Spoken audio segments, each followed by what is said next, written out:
The entire team at Emsolation want to acknowledge that we are gathered on the traditional lands of the Wurundjeri people. We want to recognise that we are recording and telling our stories on the stolen land of our country's first storytellers. We wish to pay our respects to all Wurundjeri elders and ancestors, and to extend that respect to any First Nations peoples who listen to Emsolation. We recognise Aboriginal and Torres Strait Islander peoples' continued connection to the land and waters of this country, and acknowledge that sovereignty was never ceded.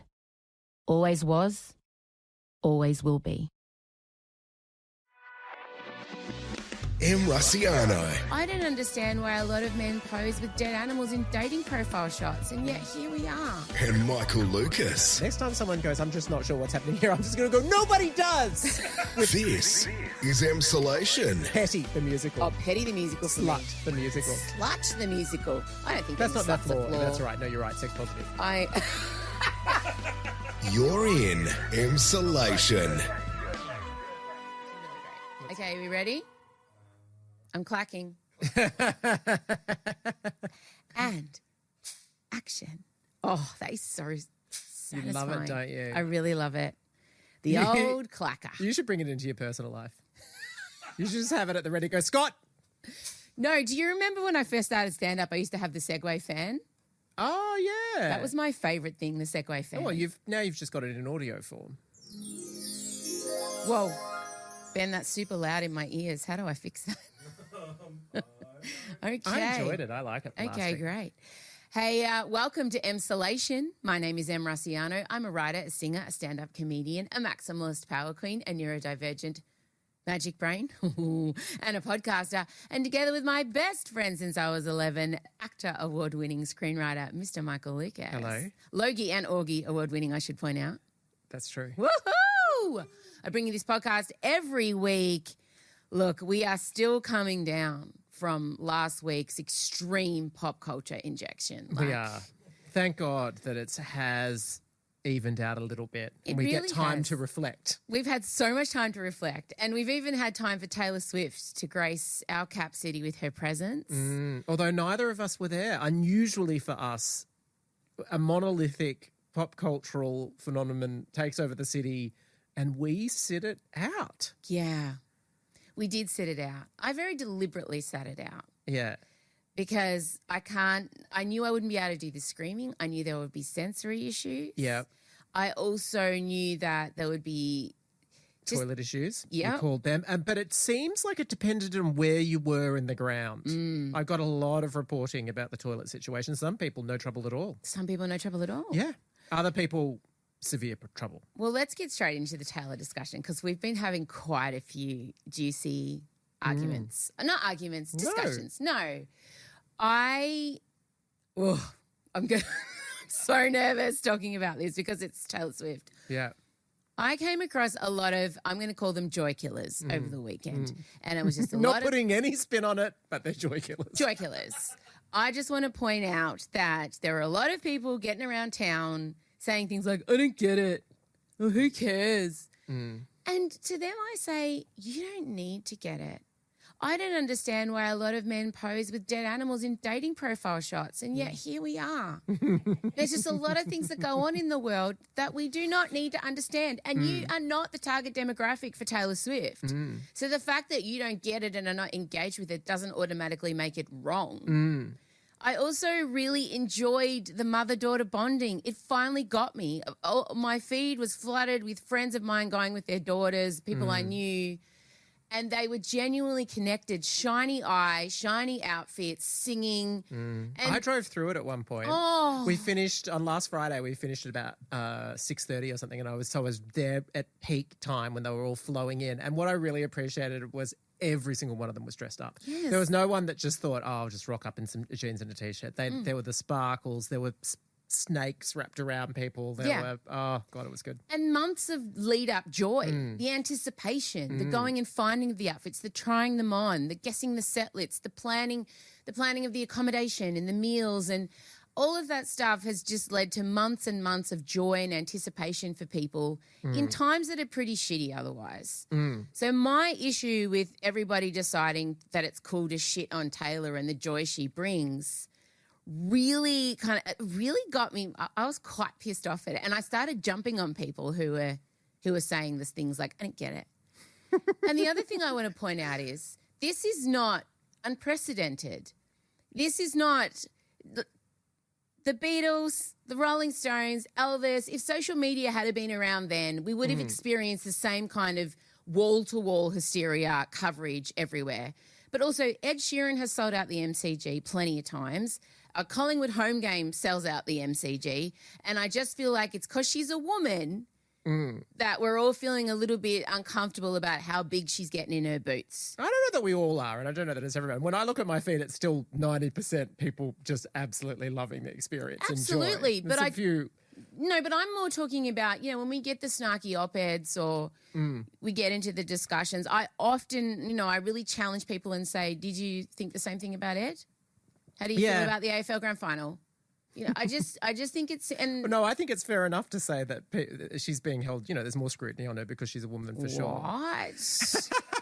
But also, I would also say, I feel actually pretty similarly about Ed Sheeran and Taylor Swift in that I know their music. I could probably sing all the big hit songs, but I wouldn't class myself. What is the collective name for an Ed Sheeran fan? I'm not... What is it? I don't want to say the joke I want to say. Saddos. But I think even the fact that we don't know...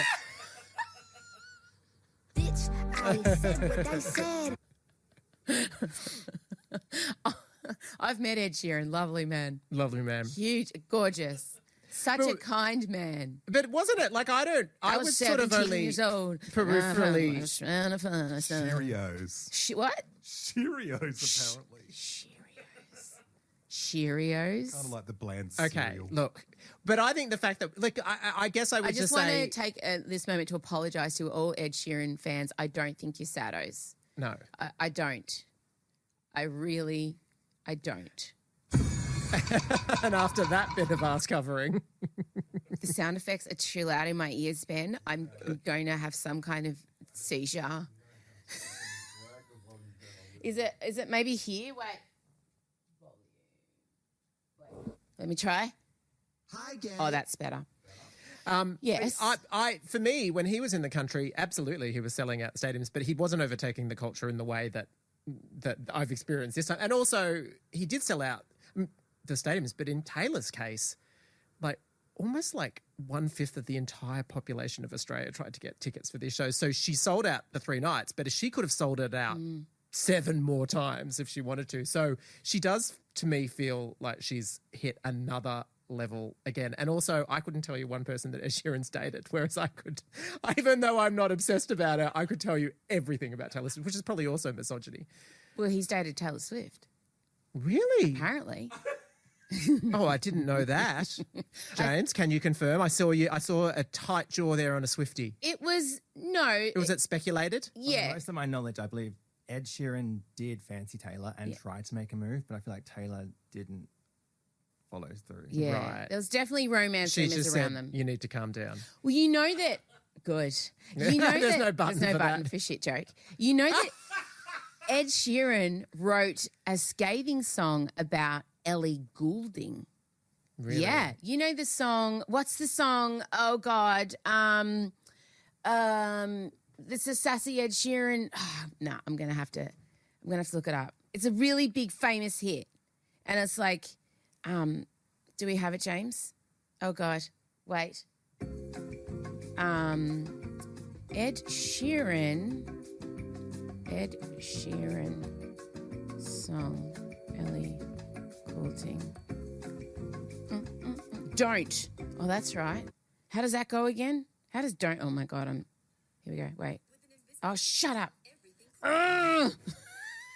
I pay for YouTube Premium, so that doesn't happen. Don't. Hang on a minute. Don't. Ed Sheeran. Here we go. You know this song? Yes, you do. Don't mess with mine. met this girl and it's really like he was really angry. He was in a mood. And I thought it was about Taylor, it was about Ellie Goulding. Oh. So anyway, here we are. But here we are. I don't have a problem with it. And yes, you're pointing out all these facts. Yeah, she No, but I'm took just the saying culture. she is big, yeah. And whenever everything is that big, whenever a performer has got so big they rebrand Flinders Street Station a public building in her honour, then we're in royalty territory. But so what? Well, I'm not. It could be worse. It could be Nickelback. Totally, I agree. What if it was Nickelback? Well, totally. Or what if it was Andrew Tate, as you say? Exactly. Which is not. If I had to pick any person in current pop culture to have that level of power, Beyonce. Yes. It's true. I am a card-carrying member of the Beehive. I am. And I cannot argue anything in any sort of rational way about Beyonce. Oh, I can. A little bit. I can't. Oh, no, I don't like the eat the cake anime stuff. It makes Oh, me I uncomfortable. don't like the- oh, no. And then all that bruise me, then kiss it. Oh, what? Oh, yeah, what? no, I agree. So there are aspects that I agree. that I have to just still maintain my Beehive card, but go, what's going on here? Yeah, no, but she needs us to hold her accountable. You can't have yes men around you, Baz Luhrmann. Do you know what I'm saying? Yeah, totally. You need people to say, can we revisit that? Yeah. Yeah, I agree with you. But I don't know. I mean, I'm just... Let people have their tale of fun. And there were so many people with post-Taylor hangovers walking around just, it was the greatest night of my life. I was at the gym yesterday and the receptionist showed me a picture of her granddaughter dressed up. And she was so happy to show me. And I've only briefly know this woman because I always lose my tag and I have to ask her, I don't have my tag. So now she just knows my name. So she's like, my granddaughter went and... It reminds me of, remember when the Spice Girls reformed and did those stadium tours? Not here, but there were all these incredible... Hi, gay. Yeah, there were all these incredible footage of now people that were fans of her in the early days have their own daughters and we're taking them and everything like that. But in Taylor's case, it's now we're getting up to 2 decades. It's almost the same span of time, but she's never stopped delivering song after song. And what I love about it is, do you remember that era when... And we say that word era now automatically it's connected to Taylor. But she did 1989, massive. We loved it. But then there was sort of this drop off. And by the time of Lover, we were like, oh, she's had her peak. And I love the double, triple down on her attitude is every album that I have made, with the exception of the first one, intriguingly, but other than that, is worthy and deserving and I will celebrate it. And she's like willed every album to be... And they all hold up when you go and revisit them. You're like, actually, yeah, Lover was actually a good album. We were just over it at the time. And I love someone who will go back into their less successful parts of their catalogue and go, no, you know what? It's genius and I'm going to stand by it. I respect it. Me too. You know what? When Dead Poets Society comes out, The you don't even know Tortured it. Until Poets you know Department. It. What is it? Tortured Poets Department. Is that correct? Thank you. Well, Joe Alwyn, you in danger, girl. Yeah, I'm a bit worried about that. I'm very worried. I've dedicated a lot of brain space to concerning myself. That man needs to get his affairs in order. I'm not joking. Make out a will. Tell those that are close to you that you love them. Plan your new name. Pick a good box dye for your hair. And maybe open a banana stand somewhere because she kept hinting at the live shows, I was just going through such a hard time. I know. It was really hard. It was so hard. And we're like going, oh, God. She's already poured some angst into breakup songs. Like, what more space can she enter into in that? But I'm keen to find out. 6 years of being told to shush about her love life. That's what she's pouring into it because they were so private. They really were. Do you think that was at his behest? A It does. million Well, percent. obviously, she's not taking the same approach with Travis, is she? I'm telling you right now, one of the songs will be about feeling like, you're being gagged. Right. Like, it's probably called Gagged. Did you have Love any gag. FOMO when you saw the footage of the concert? None whatsoever? No. Not really? I just felt happy for everyone because I felt that way when I was seeing Beyonce at SoFi in LA. Yeah. I remember that euphoria. I remember being like, it's going to church. Yeah. And everyone who is a Swiftie, they were at the church of Taylor Totally. Swift. And if you're not religious, it's rare that you get to experience that Yeah. kind of all-consuming, otherworldly euphoria. Yeah. And I know that, and you know that. So the fact that so many people I know got to experience that. It was also the fact that they could not have had better weather. And I know that's a minor thing, but it was just unbelievably Poor Pink, good. she's just flying I know, around in flying torrential. doing the trapeze in pummeling rain. I know. But look, she's here. Are the lesbians okay? No. The amount of... Rob Thomas is here. He's a lesbian. from Matchbox 20. Well, you know your theory about men as they enter their Yes. post 50 years. Yeah, some men. We've got Pink's here. Yeah. Queen of the Stone Age is here. Blink 182's Blink here. 182's here. Odie and Scott went to see Queens of the Stone Age last night. Did they? Loved it. Yeah. What's your favourite Queens of the Stone Age song? No idea. Don't Okay, know them. good. Yeah. So there's a lot of people. Australia's the place to be. I was actually sitting around last night thinking, God, we've got a Kardashian here. We've got Blink. We've got Pink. We've got Taylor. We've got so many. Jacob Elordi's here. Like, we've got so many famous. We had Margot Robbie for a hot second. She's already back though. She's already back, yeah. So no, it's. I just think let everybody. I know there's an issue, and I know around the whole whiteness of it all, and I don't know that it's an issue, but it's something that I think I have to no it. problem with people. speak to the whiteness of it all, because it's an angle that if you're white, you're not going to consider it. No, well, exactly.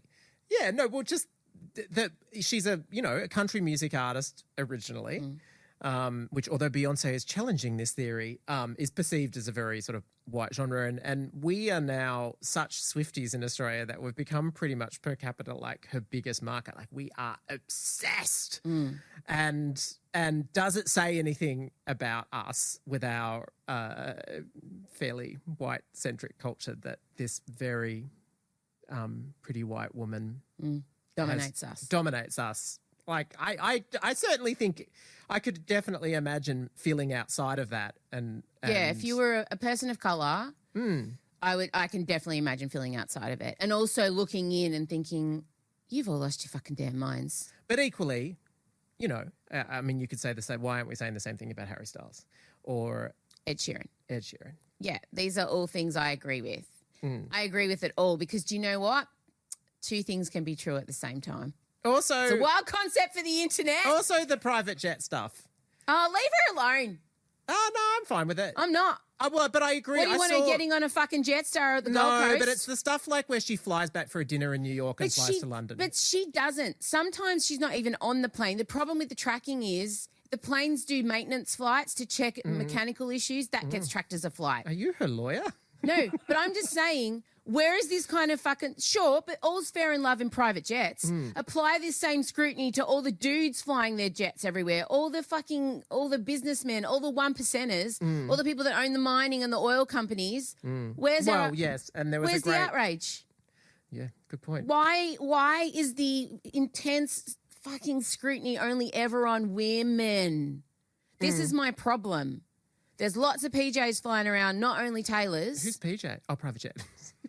Clearly, you don't watch any Real Housewives I franchises. really don't. The Kardashians take out their chunk. But like, I agree. But also, it doesn't mean that we should just like shut up about it. I feel like shut up about it until you're giving the same amount of energy to the real... Like, the hole in the ozone layer isn't getting smaller if Taylor gets commercial flights, put it that way. There's a whole bunch of people that need to fucking pull their socks up before we worry about Taylor Swift's PJ.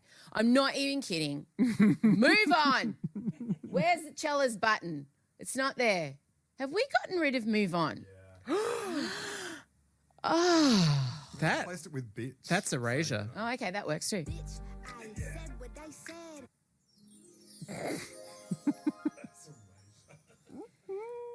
I want to talk about sometimes the internet is an awful pit of despair and, Really? you know, but sometimes the internet, Brings joy. yeah, and gives hope. And I want to say a massive Good for her. to the internet.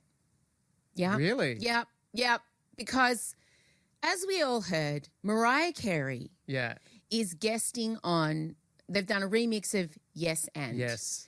And we've all seen, let's insert now a little bit of Mariah and Ariana singing together. Yeah.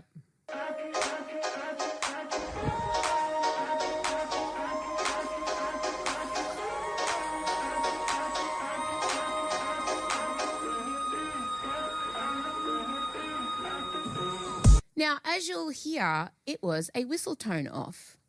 It was. Both of them giving whistle tone. And I just want to say a big Good for her. for letting Mariah have that. Yeah. Because, girl, that is not Mariah singing whistle tone.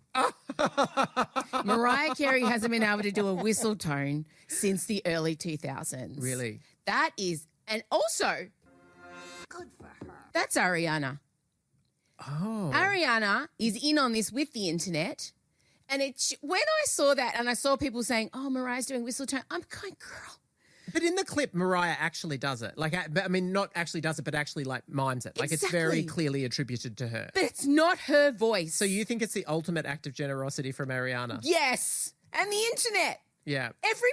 Anybody who saw Mariah Carey when she was here doing Butterfly, me being one of them, she's lost a lot of her range. You can never get it back? No. I always thought it was that in my little mind, it was that she went through a bit of a stoner phase and then lost everything. But then she gave all that up when she got properly diagnosed and everything like that. And now she's found the voice again. No? No.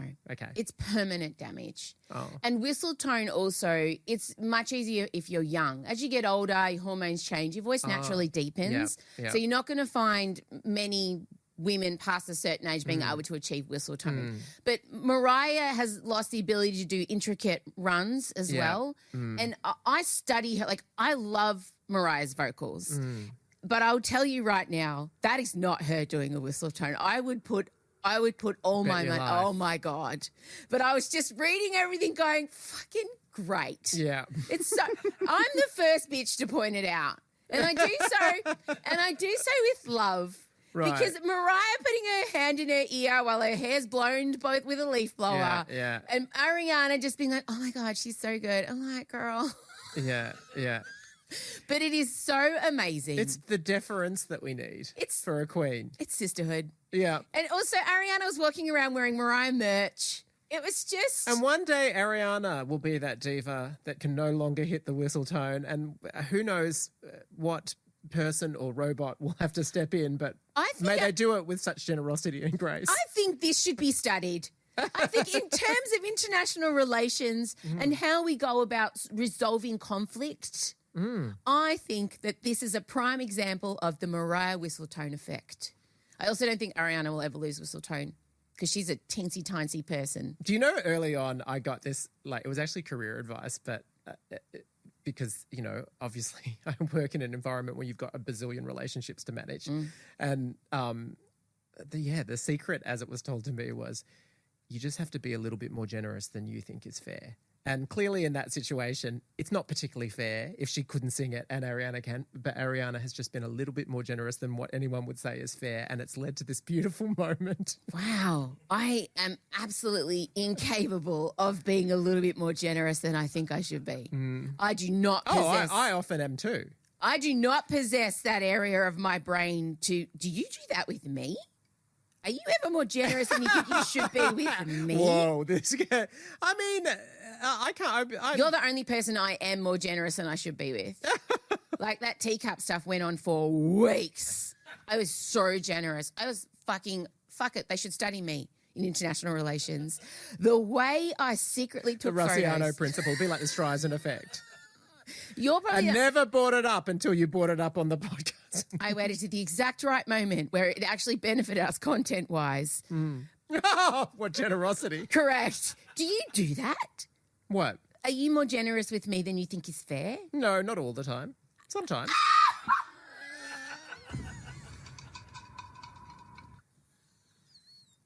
No, not all the time. We don't want to like provide examples, do Oh we? my God, please do. Please provide examples. No. Off air, I will. Off air, I will. I would say you're more generous than is fair with money. Yeah.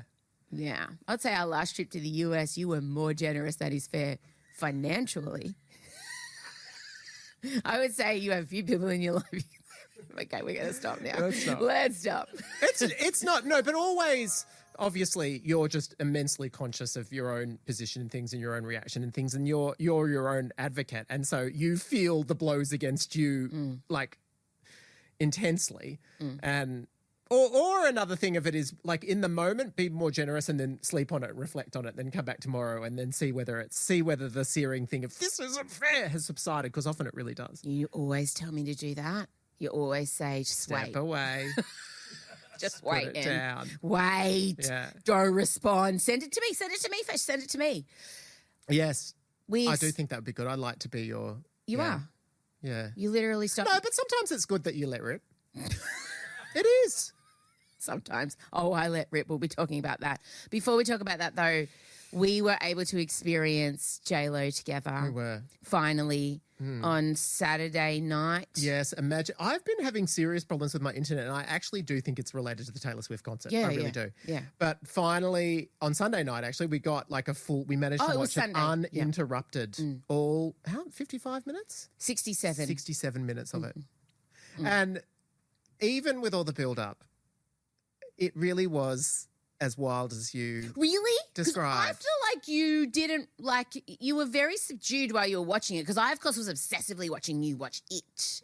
But you were also commenting on everything before it. Like, it was almost like, we're going into the Perspex sex house. Oh, and then we would it's go into true. the Perspex sex house. I was giving unsolicited director's commentary. But also, you described it very well. So there wasn't that element. Like, the shock that you felt when Jane Fonda was revealed in the clouds as some sort of star sign. Obviously, I wasn't going to feel the full impact of that. I ruined it for you. But Would you say my interpretive performance of it was more enjoyable? Well, it certainly landed. It was flat out hilarious. Whereas when watching it was more like it was more an experience of confirmation, with one exception. There was just one thing that you didn't mention, and it's probably the detail about it that do you know the character that J-Lo was playing in it? Do you know how she credited herself at the end when they had the cast? Listen, this was what I love so much. She's not Jennifer Lopez. She's not playing herself. Lover. No, the artist. Oh! And as soon as that credit came up, I love her. I love her so much. We love her. We speak, of course, of the new movie, This Is Me, ... now. It's now available to everyone on Amazon Prime. And you've got to do a tip of the hat to J-Lo. The next project you can, please credit yourself as the artist, because emsolators will know that it's deference to J-Lo. Could you do it with a novelist? No. The artist, Amelia Rossiano. Can I tell you, on my Instagram profile, Yeah. I'm an artist.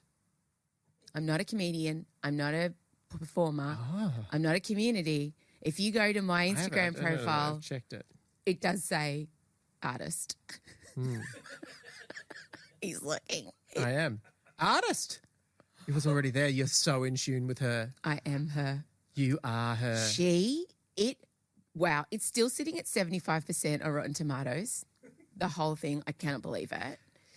What's a collective J-Lo? Could we look up collective now for J-Los? Her fans. I don't know that either. I just feel like it was pretty bad, right? Like, you're after having watched it, what are you feeling? Well, yes. No. Well, look. I'm split, because on one hand, it is the most Jennifer Lopez. Like, when they said from the heart, mind, soul of Jennifer Lopez, it was. I really felt that. I really felt no one said no to her. I really felt someone said, "Here's a check for $20 million. Go." Unfortunately, it probably needed a little bit more than $20 million to really achieve the dream, but still, like, I love that there was this place where this woman, this artist, said, I'm seeing a steampunk dance fantasy where my heart is represented in mechanical form and it has to be fed rose petals. And everyone just said yes.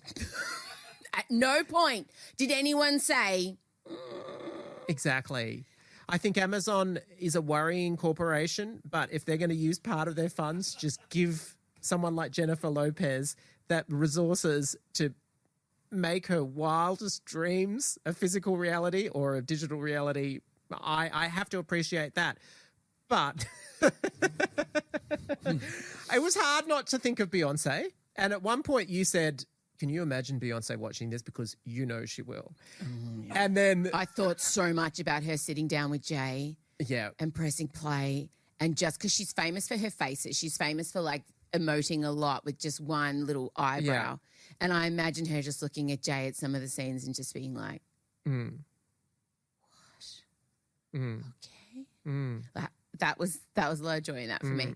Again. And then we did put it on afterwards. We went back to Lemonade and put it on. And interestingly, Lemonade looks comparatively like it's not the digital spectacular that was. But instantly it was sort of so steeped with sort of Gravitas. culture and history and art, and she was genuinely finding these connections between her personal story and these broader issues that Well, it's okay. It was like J-Lo's. It wasn't lemonade. It was black and gold mineral water, and that is okay. Okay. More than okay. I'm so fine. You know what? I would not give it a rotten tomato either, because I'm so glad that it exists. Yes, me too. And just when you thought, God, I wish I understood the behind the scenes of making this absolute spectacular. I also spend a lot of time thinking about Matt Damon at the screening. I think about that. Do we have confirmation he went to the screening? Well, no, no. She screened it at home for people, I think, first. I saw on her Instagram they had a bunch of people around. But did that... I would have paid for, like, reaction shots. And I wanted to hear on the record what people said. Like, Jennifer, this is your Citizen Kane. It's your Citizen Kane, it's your Yentl, it's your Flashdance, it's everything. But we are getting a doco. Thank God. Yeah. We are getting a doco, and I haven't watched the trailer of the doco yet. So we're going to give everybody an opportunity. We're going to do an okay stop with the trailer about the doco, about the making of This Is Me, ... now. And I do know that Ben shot a lot of, like, physically set up cameras to shoot the behind the scenes stuff. Ben did. Yeah. He's really, God, he's our guy. He's a simp, and we love it. But do you think, I don't think he was like this previously. Nah. I feel like he's learned some sort of lesson. Yeah.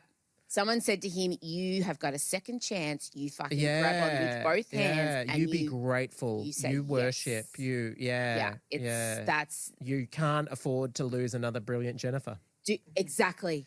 Do you feel like Jennifer Garner's watching all of this being like, if you had have been like this with us, attentive, sober, totally turning up to shit, involved, present, I'd be watching going, it's always the way. Your husband leaves you and then goes and marries someone else and ends up doing all the things you argued about. I think she'd be thinking that. I feel like there may be part of her that is thinking, you're embarrassing yourself, Ben. And I don't think she's 100% wrong on that front, but I still appreciate it. I still love where he's at. The greatest tweet I ever read was somebody saying, having witnessed all of the J-Lo stuff, the fact that her soulmate is a man with a phoenix rising from the ashes tattoo all over his back makes total sense. Absolutely makes sense. The taste levels, or lack thereof. Yeah. Here we go. Here, we're going to pop the trailer on. Keep your mic near your mouth when you're commenting. Okay. The great, oh my God, before we even start it. The title. The font, and also just the title in general. The greatest love story never told. I just don't want to ruin it. I feel like that's her and Ben. Yeah. Okay, play. I've been married 4 times now.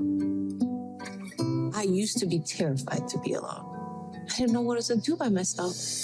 I have decided to tell my story, and I've never shared with anybody in the world. Okay, stop.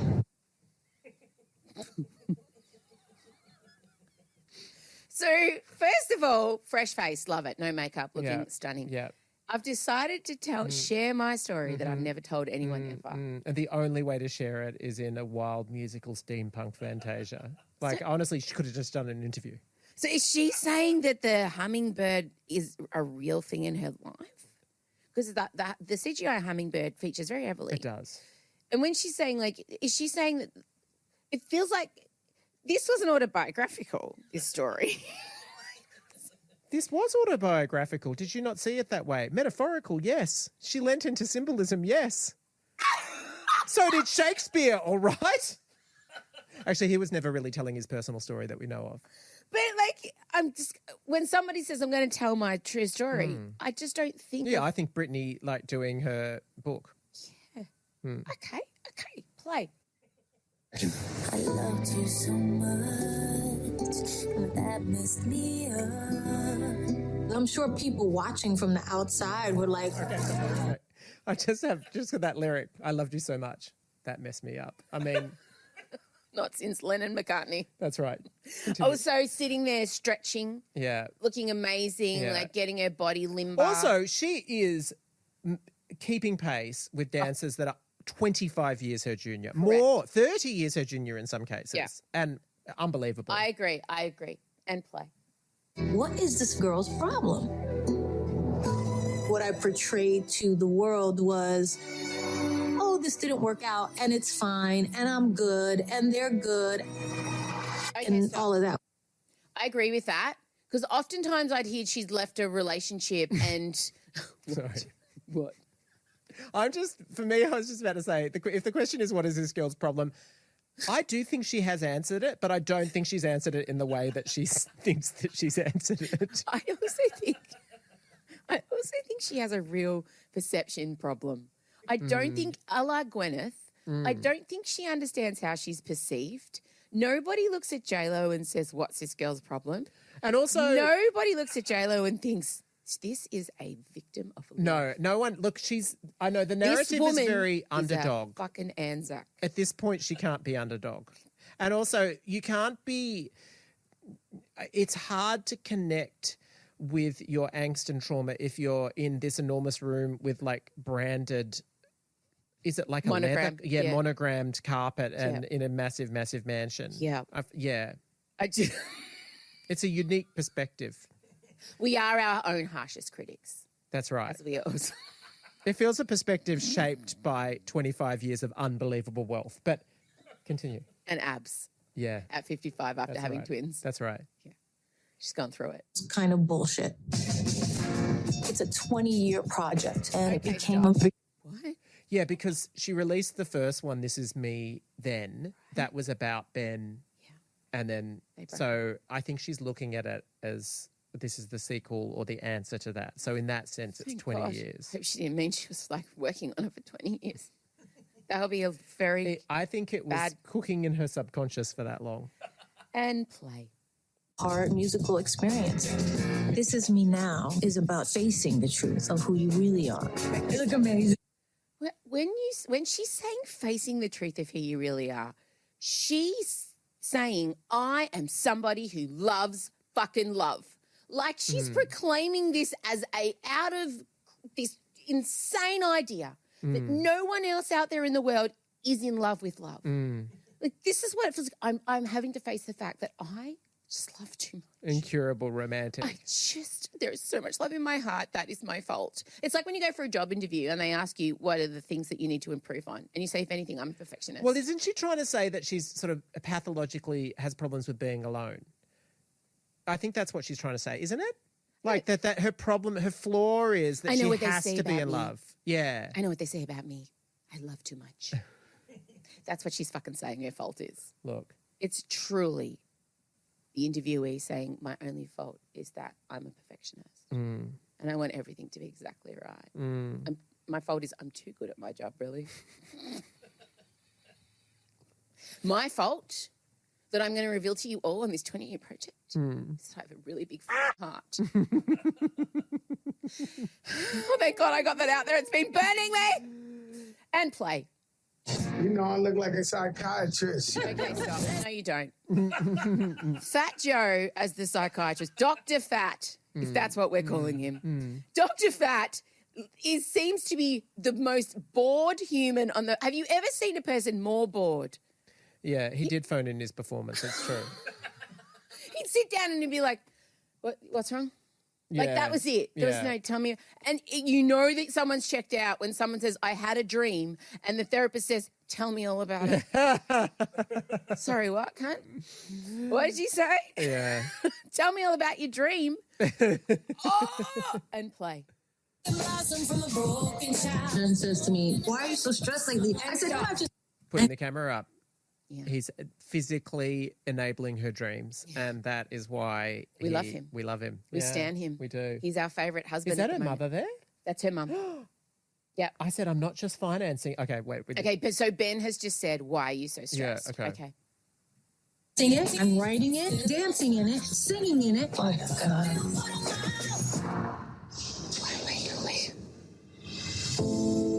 Feel like you're not good enough. You're not good enough as a partner, as a mother, as all the things. Okay, stop. Back on me. I feel that. fill out. I'm putting aside all my fucking. But that really wasn't in the movie. I want "this is me" ... now to be this. They should have just. You want one more bit of punctuation on this title because it was like "this is me ... now." A love story, and then you want ... this. But also, we still don't, a greatest love story never told. What is she referring to? Yes, it's weird because the moral that I took was she needed to learn to be alone. So it's funny that it's framed as the love story because ultimately Maybe it's her with herself. Yes. Of course it is. But it's not. I wish people would do more wild musicals about their actual flaws, like Passive Aggressive, the musical. Oh, Petty, the musical. Oh, Petty the musical for me. Slut, the musical. Slut the musical. I don't think That's not that flaw. flaw. That's right. No, you're right. Sex positive.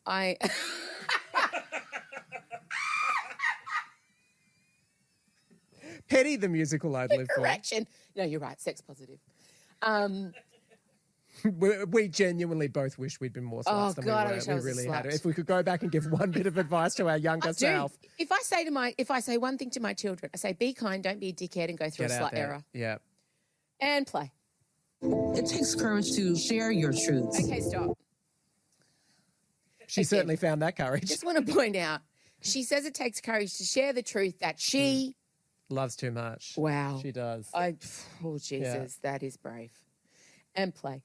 No, it could end disastrously.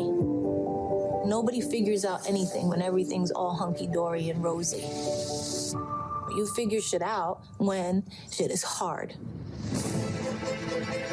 I forget how much older I am than everybody. Oh, okay, stop. She does know. I don't think she does. She's saying, I forget how much older I am than everybody. But then why were all your friends in the movie 25? That's right. Why was every person that played your husband 25? Yeah. She is a contradiction. She is. And play. We live and learn. Let me say this to you. The prize for aging is wisdom.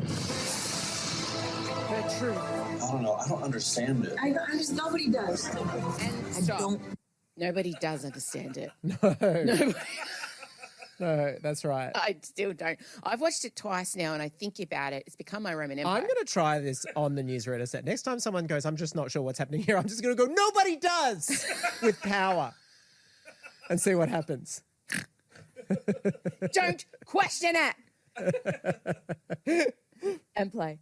Need to do any of it, but I want to. Here we go. I'm scared.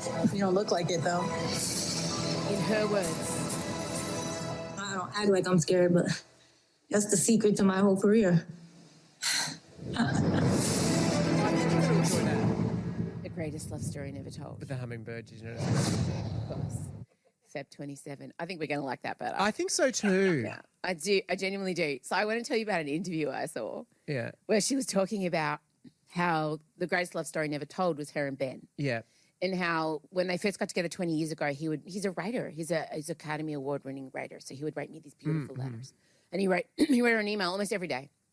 And then even when they broke up, which was devastating, they continued to email each other through the years. Heard you had twins, congratulations. Heard you won an Oscar, congratulations. Heard you got married, congratulations. And then when they got back together, he started signing off the emails with not going anywhere. Wow. Also makes me a little bit nervous. If you need to say that on every email, where are you going? But Ben presented her with a book and he'd printed out every single written correspondence they'd had and given it to her. And I want you to... No, I will never do that without text messages because it would be too... would be cancelled. Yeah, totally. I don't think we even want to look back on it. Do not ever... Oh, my God. We used to joke about if the Russians ever decided to specifically... Or the North Koreans. Anyone, doesn't matter who. Please, That's not an invitation. Please never, ever... Come up with a physical document. In fact, give me your phone. I need to burn it.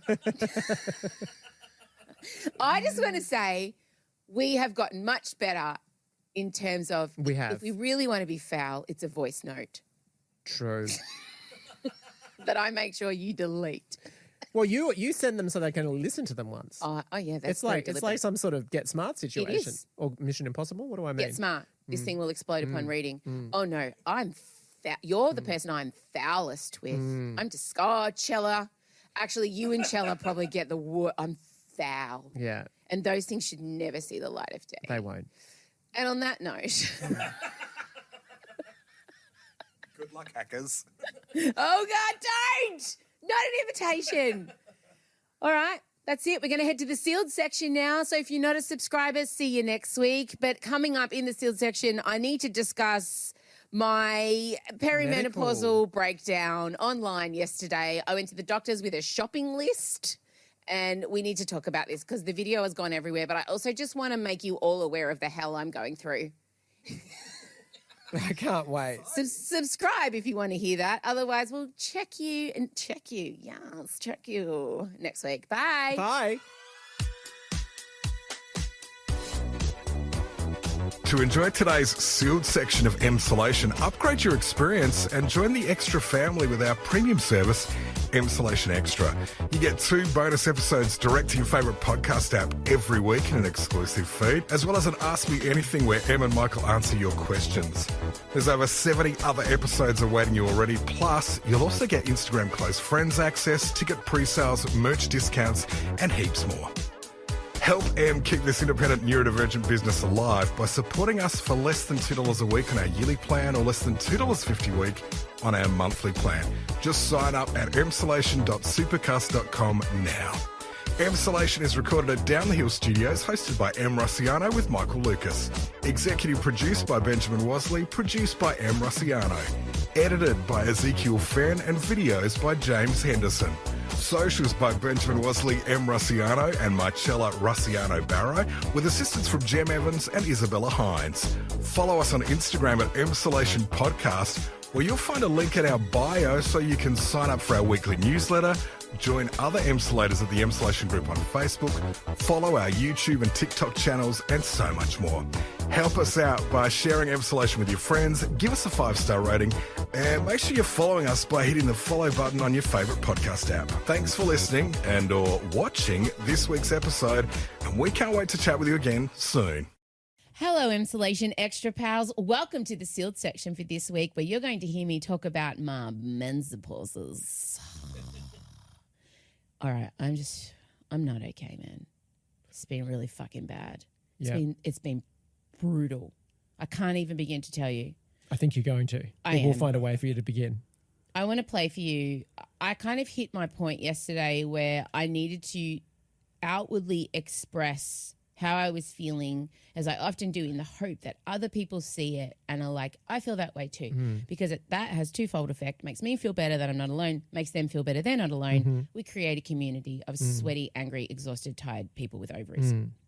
And so I've been getting to the point where, do you ever do that? I don't know if you've ever had this happen to you, maybe a couple of times in life, but for me it's been weekly, where I sit at about 11 o'clock at night, my eyes are burning, and I just start